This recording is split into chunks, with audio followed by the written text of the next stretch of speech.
There you go. Okay, so just for the sake of the recording, I'll introduce myself. So I'm Stephen Martin. I'm director of the Deeptime Leadership Program at the Deeptime Network. And this is an information session about the 9-month Deeptime Leadership and Wellness Program that is starting in September of 2023. We've run this program twice so far with 2 different cohorts for 9 months each, and each one has been wildly successful. So I'm very excited to share about the program with you. To just give you an overview about Deeptime, one of the most amazing insights of modern science, and many scientists will say this, of the past 300 years of science, is the discovery of the birth of the universe, right? That we live in an evolving universe that had a birth or beginning 13.8 billion years ago and has been continuously evolving ever since up to this moment. So the fact that the universe had a beginning, that we are participating in that ongoing evolution of the universe, that we are that 13.8 billion year lineage of the universe flourishing forward, is mind-blowing. It's life-changing. We haven't fully integrated that as a culture at this point. But this is one of the foundational perspectives of leadership. What does it mean to say that we are the unfoldment of a 13.8 billion year journey of the universe? That simple realization, if you can really take it into your body, into your life, into your experience, is life-changing, and it's a form of leadership. So in this program, we take that as our starting point, that the universe is our context. That's the largest whole that we're a part of. And of course, many of you have religious metaphysics. We may go beyond that, but if we begin with the whole, if we begin with being an integral part of everything and acknowledging that everything else is also an integral whole as part of a larger whole, then what does that mean for our work in the world? What does that mean for moving forward? So we begin from a place of wholeness, of having a place. And we give examples in this program of how people are integrating these insights into different fields. Jennifer Morgan, who wrote a wonderful series of children's books some years ago called Born with a Bang, has worked a lot with Montessori schools. And in the Montessori approach, they begin with the universe, right? With the whole, and they teach the child that they are part of the universe. They have a place, they belong, right? So if you begin with the whole with a sense of belonging, then everything else falls into place, right? Because that's what people really want. They want to know that they belong, that they're part of something larger, that they're contributing to something. And so we begin with that as our starting point. I also want to read a quote from Brian Swim, who's one of the foundational thinkers. He's also one of the teachers for this program as well. He and Thomas Berry's work is central. And in his latest book, Cosmogenesis, which is just fabulous, he says, and I'll put this in the chat so you can see it. At birth, each of us is promised a quantum of energy. The universe grants this gift of energy and asks only one thing in return, that we use it to say who we are. When we live a life that expresses our unique being, we align ourselves with the universe. And then just one more. We are each a kind of supernova, where we've been given a particular set of gifts by the universe, and our role is to fashion new constructions of those gifts and to express them and give them away, radiating them like stars in supernovae. This radiance of our gifts, and whatever form they take, is all that is needed, and we will have done our cosmic task bestowed to us. So this program is about activating our gifts, activating our particular capacities, our unique expressions, activating them in community, and bringing them forward to give birth to something new. So in the program, we use the term allurement, which is a term from Brian Swim, which is this kind of magnetic force that wants to draw things forward into a greater whole, whether it's out of us or into new configurations of community. And we ask people to reflect deeply on what's their allurement, right? What is it that's magnetizing you right now? What is it wants to come forward and be born from you? You could say it's a kind of purpose. It's a kind of your gift, the gift that you carry. And we support that emergence in community, right? Because we see that's a cosmic process, but it's also a very personal, spiritual, and transformative process. Because when we find ourselves activated with our allurement, with what brings us alive, and we support that in community, then we have an avenue of expressing our gifts in the world in a very real, concrete way. And in this program, we have a very specific structure for doing that, for activating people's gifts, for sharing them in community, and then supporting people in finding their expression in the world. Now, this expression of our gifts could be the form of a project. Many of you may be working in religious contexts with serving different communities. There might be a project you have in mind. And we've had people come in and work with the communities that they serve in developing projects in this program. That could be their allurement. It might be a new way of being in the world. Or you may have no idea at the beginning of what your gifts are or what you're allured to. Right? But I guarantee you, you will know more by the end of this program. This program is designed to activate those gifts in community and to bring them forward in a new way that transforms both you and those who you serve. So it's really about activating gifts the way that stars radiate their gifts into the world, and then expressing them and offering that to the world. So that's the Deeptime framework. The way that we view Deeptime is essentially, how can we live a life based on the sense of wholeness, of alignment with the universe? If we can study the dynamics of the universe, figure out what the universe is up to, then maybe we can begin to align with those dynamics. And in that alignment, we are automatically leading the new way forward. So it's a new form of leadership that doesn't start from hierarchy, but begins with the whole. And we ask the question, what is the whole trying to evoke? What is the whole trying to bring forth here in this particular community, in this particular situation? What's the emergence that's wanting to happen? So the same way that clouds of gas and dust out in the universe suddenly change their state and begin to emerge and form new stars, which stars then form new planets, we find what's wanting to emerge in our community, what's wanting to emerge in our lives, in our communities right now. So in that sense, we're aligning our lives in the human realm with the larger dynamics of the universe, because this is all deep time. It's all the universe expressing itself in particular forms. So let me just pause there and see if there are any reflections. I'm just kind of teasing out the outlines of what deep time is and might look like. Okay. So let me just give you some of the concrete aspects of the program, and I'll circle back around to some of the other dynamics we explore. You all may have seen the website already. I won't share too much about it, but let me share my screen here. And here's the landing page for the program. I won't scroll through it too much, but you'll notice it's called Deeptime Leadership and Wellbeing. And we added well-being after our first cohort went through the program, because we realized that people were getting better. They were becoming healthier. They were becoming more whole as a result of the program. We had people who were dealing with serious physical symptoms, with mental health issues, with all kinds of life issues, and they were becoming healthier, more alive, more whole. And so we realized that, well, we can't be well if we're living a fragmented cosmology, if we're only expressing parts of ourselves, if we're leading from a life or a place of separateness. And so this program is based on holism, on bringing forth the whole of ourselves. And this includes both the scientific and the spiritual aspects, and we'll say more about that. But it's about becoming better, more well-being. And of course, our well-being as humans is linked to the well-being of the planet. And we can't have healthy humans and a sick ecosystem. So that's part of our thinking as well. We need to have a leadership that's directed towards the well-being of the whole, which means all the marginalized populations, whether they're human or non-human, the well-being of the whole is our foundation. And without the well-being of the whole, the different parts can't be well as well. So that's where the well-being comes from. And actually in this program, we invite a group of therapists who have been working with clients from this deep time framework, and they share stories about how they're applying it in their therapy practice, right? Because there's this natural movement towards wholeness that the universe is aiming at.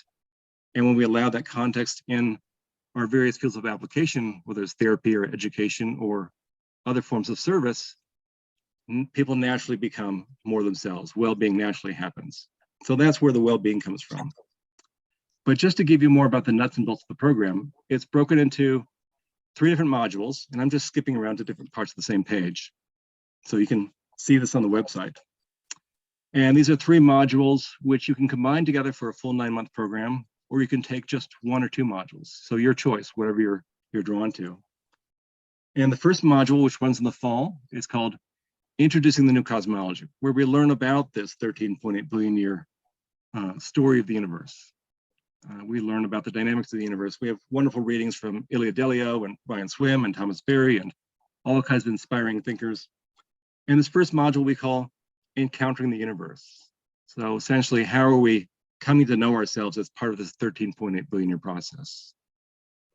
Then in the second module, we discuss, well, how is this being applied? How can we take this deep time framework or these deep time principles and apply them on the ground?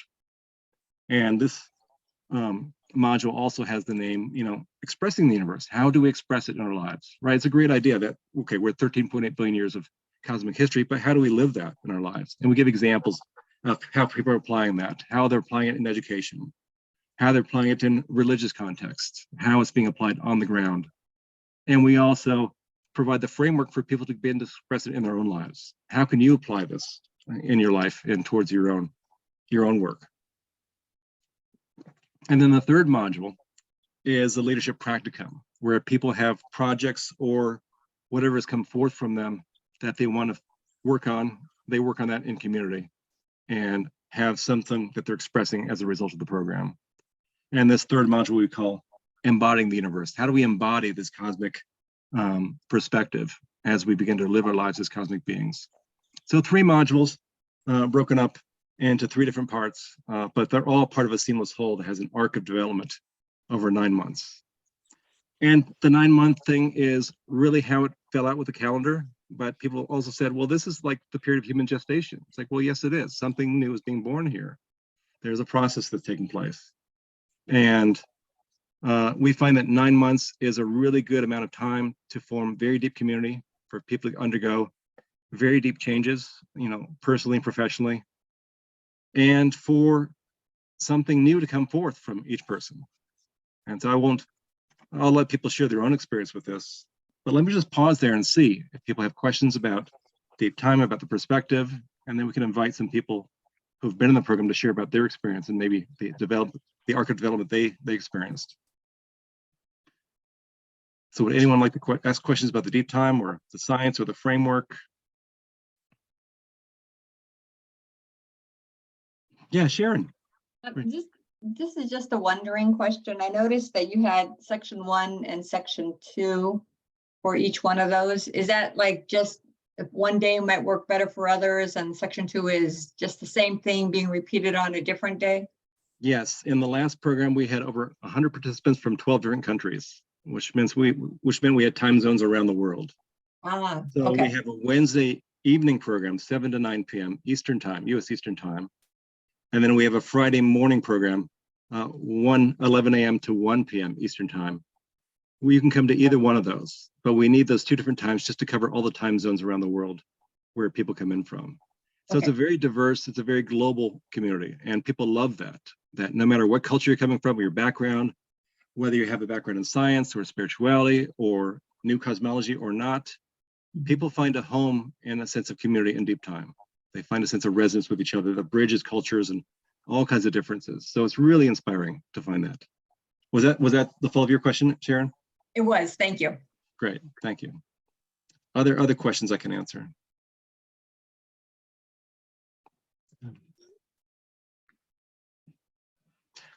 Maybe we'll have some of the participants share about their experience. Matthew, I asked you to come. Maybe you could share your experience, and then if you have to go, of course, we understand. But we'd love to hear your experience, through the arc of the program, and also someone from the younger generation, because we're trying to attract the younger generation to this because we're going to hand the world over to you soon. So we need to have deep time leaders who have a sense of perspective and a sense of leadership from a sense of wholeness. So welcome, Matthew. Well, thank you. Yeah, thanks for asking me to be here. My pleasure. I was joking this week. It's kind of funny to still be considered part of the young generation when I'm 40's right around the corner. But relatively speaking, I think I was the youngest one. I'm not sure if there was someone younger than me, Stephen. But I also work in a context of a Catholic women religious organization. So just a same at work of being kind of more of the younger generation.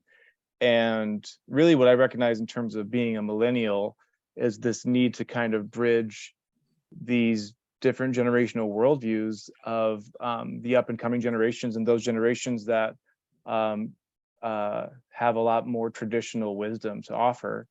And so the friction for me has always been between what I perceive as this new narrative that is unfolding, and the traditional values from the old narratives.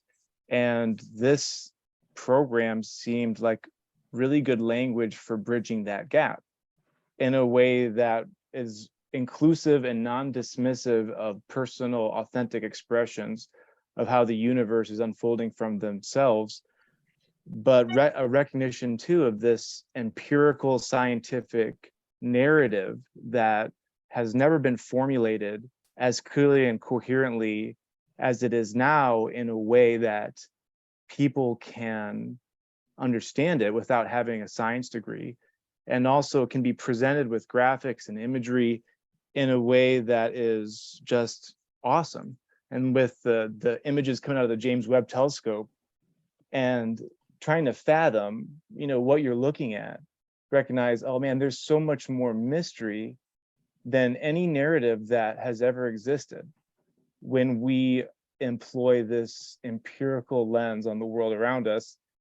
And there's just more unknowns, and there's beauty in that. But then we also recognize that these spiritual narratives that are at the root of so much of our religious institutions also now have more space and make a little bit more sense in this vast, mysterious, complex unfolding of the universe. And I also teach a humanities course at Marian University's Ancilla College. And I employed some of these ideas because I needed something that could even the playing ground in terms of, I want everybody to start at the same starting point. We all come with our own narratives, our own stories.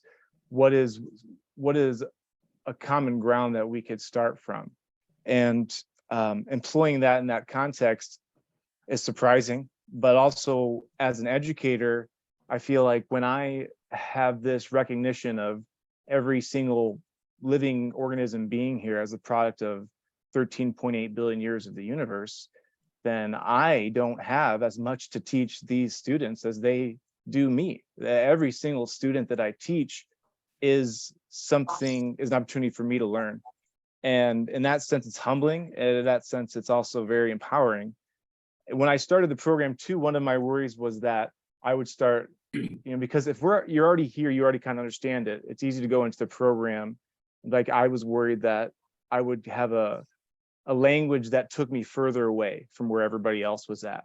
Using terms that we use regularly in the program is not always applicable outside of it. But for me, the context of this narrative in the practical world is much more important, in the sense that now I'm seeing through this lens, and I recognize that the language that I want to use may or may not be appropriate with this different other expression of the universe here. So it empowers me to be more empathetic, more understanding, more open to people who don't see things the way that we do, or the way that I do as a white man, or the way that I do as someone who was raised Catholic, or as we as a Catholic religious institution see things. And there's a genuine effort from everybody in every religious institution to want to understand that other narrative. But the only way that we can really jump into that is with a common ground that what we understand of the universe now is that common ground. This is a great opportunity where all of the disciplines, all of humanities, everything is re-emerging in an integral narrative that is going to be kind of just, hopefully, this secondhand knowledge for future generations to come. So I think that's said enough for now. Wonderful, Matthew. I want to just touch on just a few things you said, and then I want to give Sarmeet to share a little bit because he has to go soon. Thank you, Matthew, for all that you shared and for your perspective. And one thing that we hold as a foundation for this program is what Thomas Berry, who was a Passionist priest and a theologian, many of you may know him, some of you may not, he said we need a fourfold wisdom for the future. And so in the Deep Time, we acknowledge a fourfold wisdom, right? The wisdom of science, right? The results coming through the James Webb telescopes and other forms of information about the universe. We need the wisdom of the traditional religious traditions and the spiritual traditions of the world. That's valuable wisdom we need to bring forward. We need the wisdom of the indigenous peoples around the world, those who have lived on Earth for thousands and tens of thousands of years. Their wisdom is needed as well. And we need the wisdom of the women and the feminine, which has been so long suppressed in our modern culture. We need all four of these. And so these are four perspectives that we welcome in our program. We use the scientific narrative as kind of our backbone because it's the most cross-cultural, where we can all kind of agree on the results of science and use it as our starting point. But these other forms of wisdom are very much welcome. They're very much a part of Deep Time, and they're all needed. We can't go forward with just science. We need all these other insights and traditions because they're also bringing something to the narrative that science doesn't always include. So just letting you know, it's very holistic and inclusive because we need it all. So yeah, thank you, Matthew, for touching on that. I want to just ask Sarmeet just to share a little bit. He's a scientist, a quantum physicist. He needs to go in a little bit, but Sarmeet, if you could just share a little bit about your perspective and also the course you're going to be teaching, which is really rooted in Deep Time as well. Absolutely, Steve. Thank you very much for the opportunity here. So first of all, just to tell you a little bit about myself, as Steve said, I come from the science lineage, out of the four lineages that Steve mentioned. My degree is in physics, and I have spent pretty much my whole career working with it and teaching and so forth. And so when I came into Deep Time, it was natural for me to contribute my scientific knowledge into the wisdom that Deep Time is all about. Last summer, I presented a course on quantum wisdom, which was really well received. We had about 80 participants in that course. And what I essentially presented there was that quantum theory is kind of like a second pillar to the new cosmology that Deep Time is all about. The first pillar being the Big Bang theory that tells us about the origin of our universe. Quantum theory, it turns out, tells us about how the universe keeps creating every single moment. And so the paradigms and the metaphors that arise from quantum physics are very powerful ways in which we can extract wisdom on how to live our lives in a day-to-day basis and to co-create along with the incredible power that the universe has to do so. So during this course last summer, some people asked that they would love to hear more about the role of time in our universe. And so this new course that I'm teaching this summer, starting in 2 weeks, is going to be an inquiry into the nature of time. Time is one of those things that science has been mystified by for a very long time. In fact, time is absolutely essential to do any science. I mean, all equations have time in them. And so to understand time has been a progressive thing in science. Lately, we have new insights into time that tell us that time is very different from what we usually think it to be, which is kind of like a continuous flow of moment after moment after moment, a kind of a drum beat to which our life is constantly adjusting to, in our modern day, we actually find ourselves being dominated by time. We're constantly chasing time. We think time is money. And so that whole relationship with time, it turns out that the new wisdom that we are getting about time is completely transforming, or at least giving us the possibility to transform our relationship to time, not as something that we have to constantly chase and catch and manage, but something that we can actually reside within, something that we can relax within, something that we can allow to work through us, so that time then becomes not just this drumbeat kind of a thing, but it becomes one of the great powers of our cosmos, that if listened to in a deep manner, can tell us so much about what is the right way to lead our life, and perhaps in many ways help solve some of the problems that our world is facing today. I'll just stop here. I will put in the chat some links that you can take advantage of. The first one would be to how to register for the course. And then there's a link to a video with me introducing the course. And then also a new program that I'm offering on the 6th of July, which will be an introduction. It's a free program just to tell people about the course so that they can make a decision about whether or not they would like to partake of it. It's a 4-week course. It will be taught in a very similar manner to the Deep Time Leadership course that Steve's been talking about. It'll have the same sections, one on Wednesday and one on Friday. And the format will also be in many ways very similar. And there's a lot more detail on the webpage.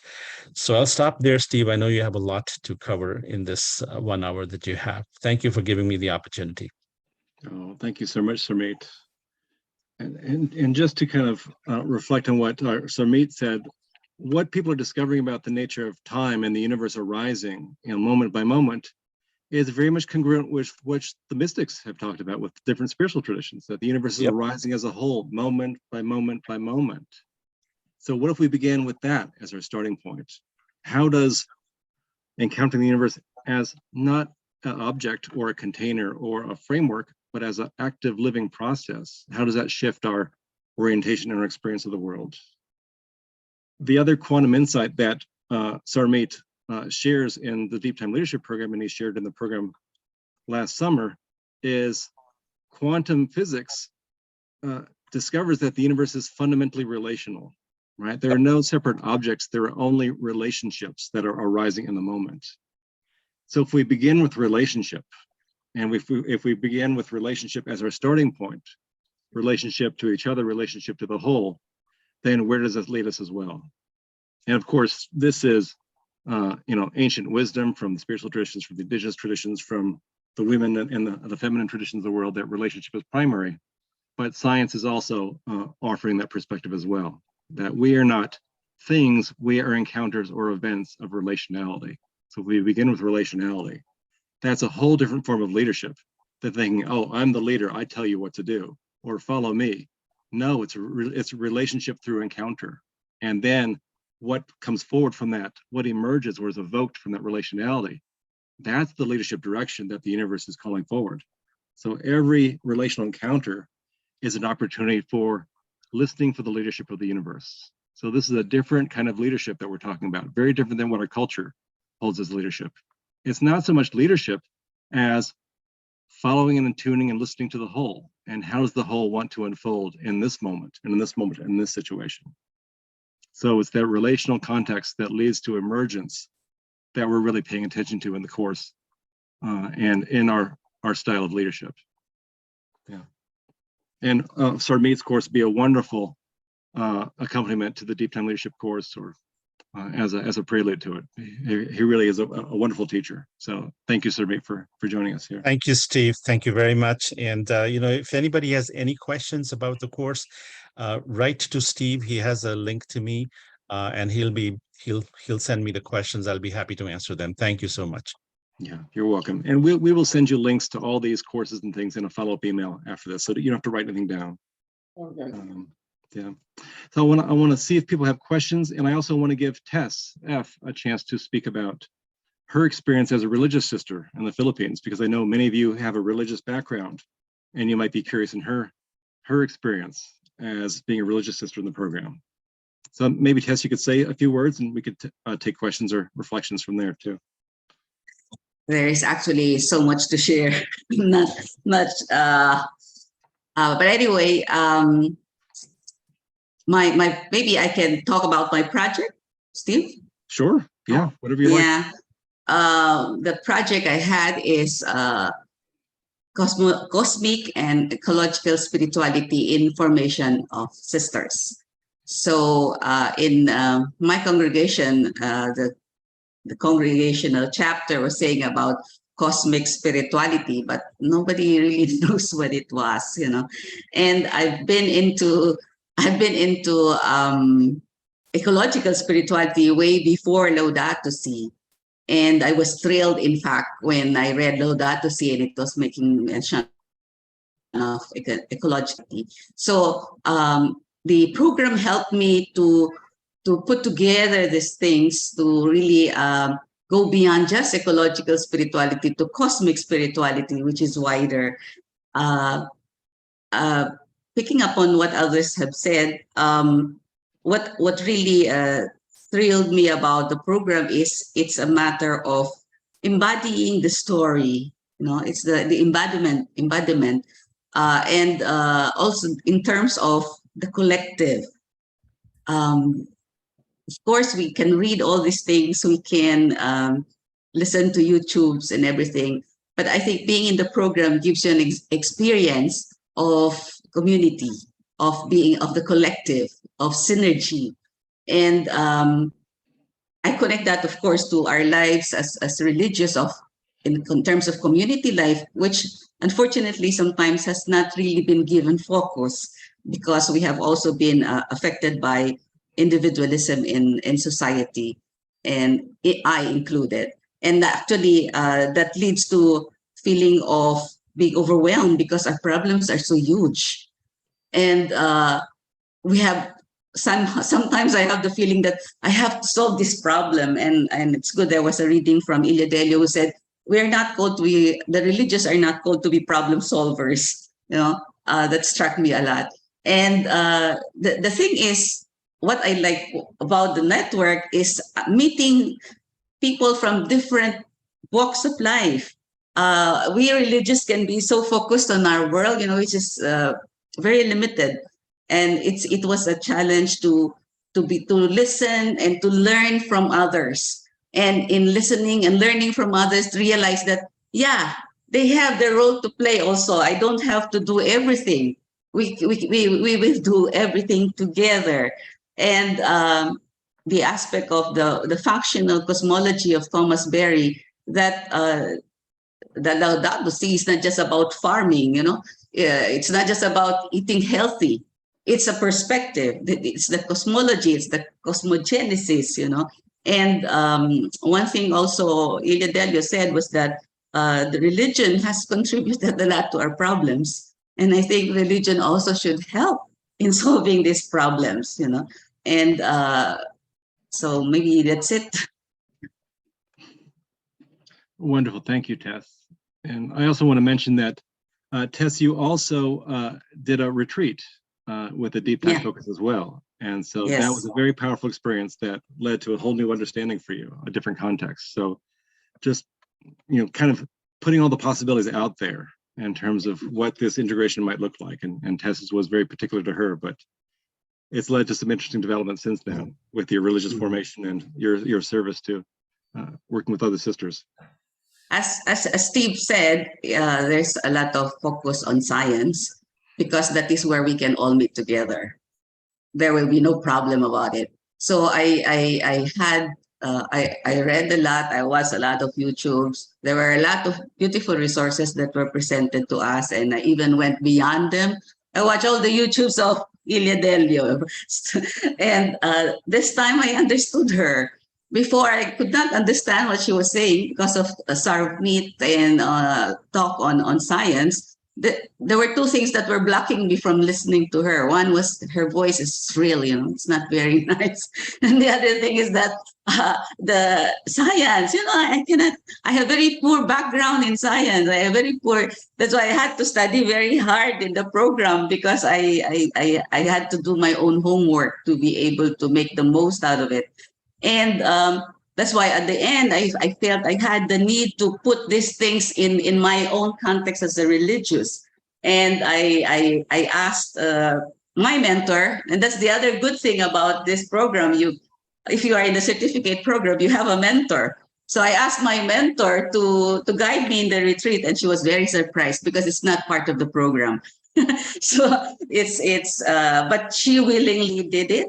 And that's why I think my learning in the program is not just in terms of what I read or by what I watch, but also I learned much from the interaction with the members of the network.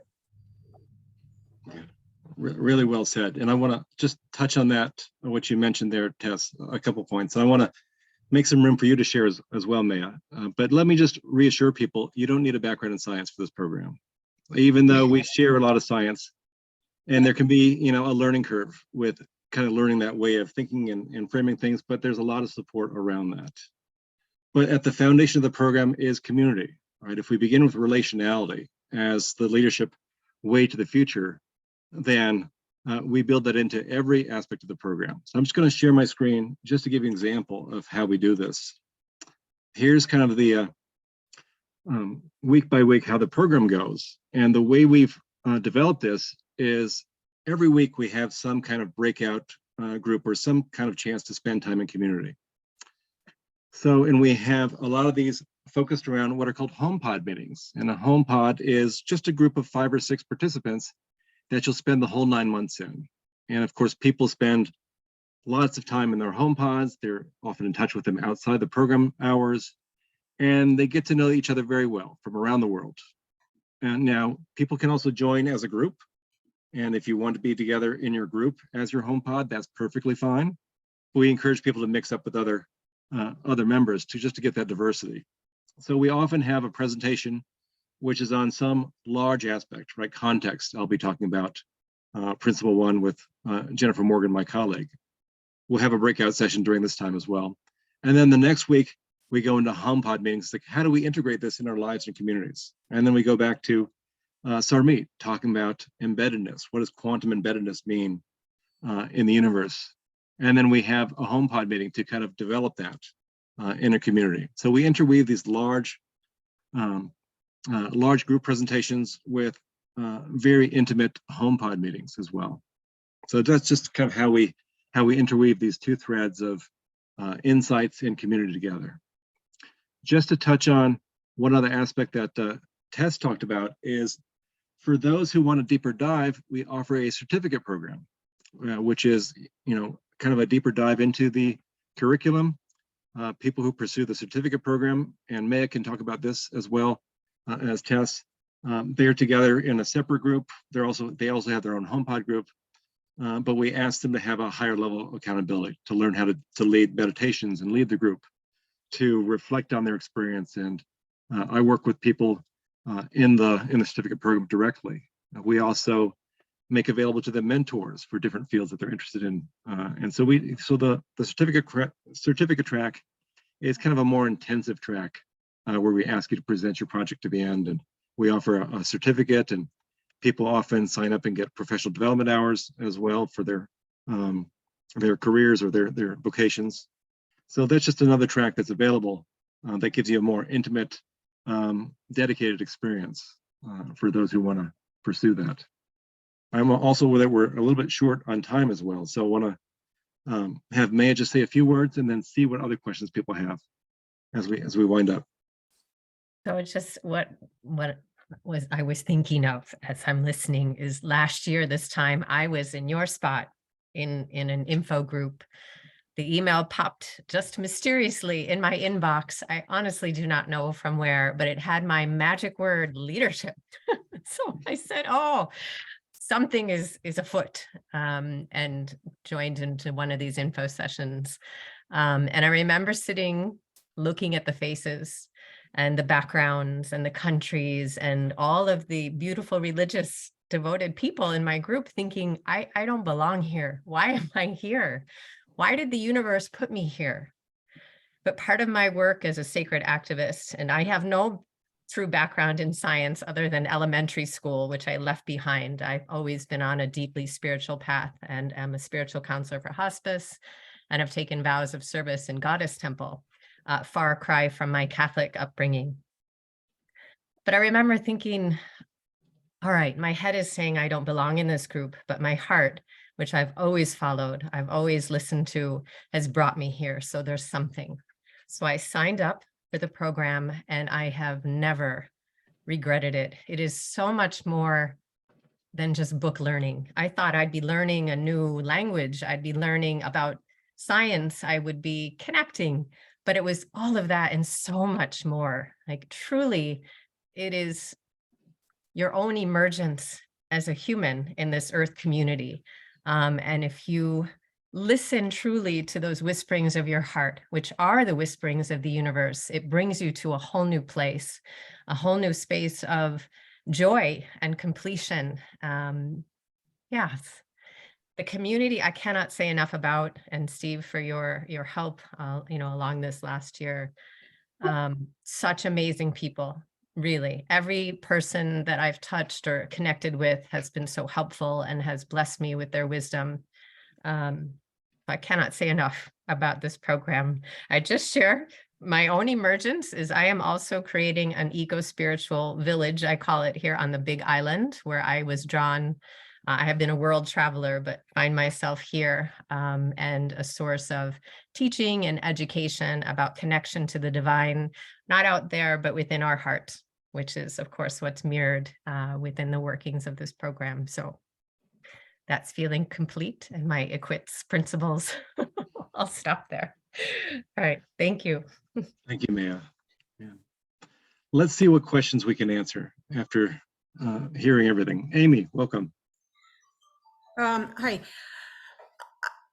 I'll tell you, one of the snags that I always hit when I get into this space is I kind of am tired of listening to old white guys. And even this presentation, there's a lot of, I mean, you did have some diversity, but I mean, a lot of white guys who presented and all these ladies sitting around listening at your feet. I'm like, it grates on me. And so do you have any insight on that and how the program might or might not fit for this type of a person? Yeah.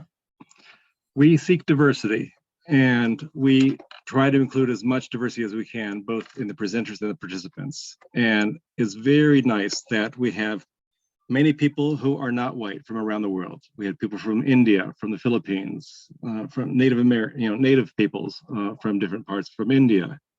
And so it's nice having people who have different cultural experiences represented in the program. And we are striving to also include that in our presenters as well. So we do have people who are not of European descent. We have Indigenous people present for the program. Yona Frenchhawk, who is a Cherokee wisdom keeper. He's one of the presenters. We have Cliff Berrien, who's African-American, which is very much involved with racial justice as well as a presenter. We try to have more women, women religious, but also women in general. So we try to represent this fourfold wisdom in our presenters, and it's also a process. And so your statement, your critique is very well taken, and I acknowledge that there's a bias because this is coming from North America at this time, and it's based on science, which is traditionally very white male as its source, and it's a process, and we're working on it. So we're trying to diversify when we can and where we can. So, but it is a diverse program, and we have considered, what you're reflecting here as well. Our Zoom host, Gerardo Amaro, is from Mexico. He is a doctoral student in anthropology, and he works with Native peoples around the world to kind of bring in the idea of the pluriverse, right? There's not just one universe. All these different cultures have their own expression of the universe. And of course, that's welcome here as well. What does it mean to live in a pluriverse, which is beyond what we're talking about with the universe? So yes, we're acknowledging there's lots of different ways to frame the universe. We're using deep time and science as kind of our backbone because it's a common cultural framework to begin from. But yeah, there's all diversity that's possible. So thank you for that question. And let us hear the other questions, and we can follow up on that another time. Janet and then Sonia. Yes, thank you. I just have a very practical question, I guess, in terms of organizing time. I see that it would be 2 hours a week for 9 months. How much homework time, how much reading, how much other time would have to be allotted for this program? Great question. This program is designed to integrate into your busy lives. And so we ask that people have maybe 3 to 5 hours a week set aside to reflect, to do the viewings, to do the readings, maybe answer discussion prompts, things like that. So we understand people have busy lives, and we try to make the program as life-friendly as possible. People can, of course, spend more time. There's lots of resources they can go deeper into, but we ask for roughly 3 to 5 hours a week outside the course time if possible. Yeah, thank you. Sonia, you had a question. That was exactly my question too, the time commitment. Yeah, So is it once or twice a week? it's once a week. Okay, Many people choose to come twice because their schedule allows it and they find it deepens their experience, but it's not required. thank We you. ask, yeah. All right. This is Jumka. This is Sister Jumka from Nigeria. Yes. I just wanted to find out, because when I got this in my email, I was somehow like, oh, how did I get this? It sounded like what one of us shared earlier on. But I'm looking at the time difference. This is 1 a.m. Nigerian time now. Is there a separate time for us from this other side of the world so that we can participate fully? We have, yes, Wednesday evenings, which is 1 a.m. for you. We also have Friday mornings, which would be, I think, evening for you as well. Okay. Or maybe it might be late afternoon as well. So we have two separate times for the program to accommodate these very different time zones around the world. All right. Okay. Thank you very much. Yes. We've had several people from Africa and Egypt who have come to the Friday meetings because that tends to work better for them. Okay, great. Thanks. Yeah, good. Thank you for that. Yeah, Eleanor. Oh, you have to unmute, Eleanor. Two questions. You mentioned cohorts. I'm not like it was an entity or a program. I don't know what that refers to. Cohort is just the group of people who have gone through the 9-month program. Okay. That's all. Yeah. And then is there a fee? There is a fee. And so let me just share with you the next steps here. So very briefly, because I know we're at time here. So next steps, you'll get a follow-up email from Jennifer Morgan right after this program. She's also offering an info session on Friday if you will have more information or want to have contact with her. But to register for the program, it's a 4-step process. 1, see if it's the right fit for you, if it works for you, if you're drawn to it. And we have a short application to kind of reflect on your experience and your background, so we know a little bit about you, and so we know that it'll be appropriate for you, and we'll be in touch with you about your application for the program.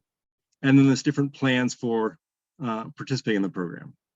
I'll just scroll, very slowly through this to get down to the nitty-gritty. There's pricing for without certificate, with certificate. Let me see if I can find the other area here.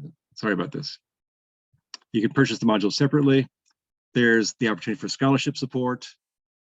But I also want to highlight one aspect here. And that is, if you can find 3 or more people to join as a group, it really brings the price down quite a bit. This is a course about learning and community. And if you already have a community of friends that you would like to work with in the program, it's a tremendous opportunity to integrate the program into your life in a very meaningful way. And so we offer a very deep discount for group pricing if you bring in 3 or more people. And so we've had groups come into the program. In fact, we've had groups of sisters who are in a process of discernment about what direction their organization to take. We had a whole group of Dominicans, like 12 Dominicans came in, and they used the program as the background for the discernment process. It's like, and they asked, well, just put us as a group. We want to focus deeply on being a group with each other, and just to use this program as a discernment process for what direction to take our organization. And so we accommodated that. So groups are very much welcome. They're very much encouraged. Of course, it's not required, but there's a lot of advantages to already having friends in the program, right? Both emotionally to have that kind of support, but also to talk about the program afterwards in your life and maybe in your work context. So if you can get your colleagues together, whatever form they are, and join as a group, you're already in community. and you already have a community to integrate with and discuss with as well. So consider the group pricing as much as possible. And if you're by yourself, consider asking 2 friends to join you. Say, hey, let's do a wild adventure and just join this program and see what it's like. Have fun together. You can always try the first module by itself.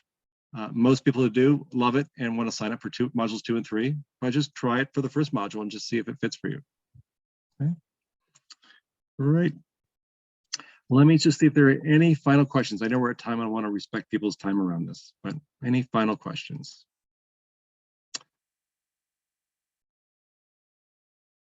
One question I would offer you at this point is, what difference do you think this program could make in your life? Hearing what you've heard and just considering this, what difference could this make in your life if you went on this 9-month journey?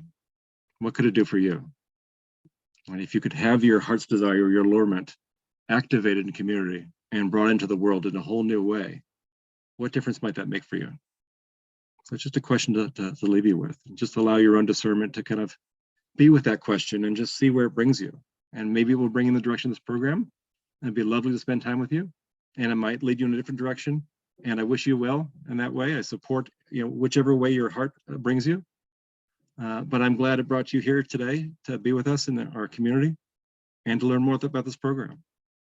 So my email will be in the follow-up here. I'm just going to put it in the chat as well, in case people have any questions.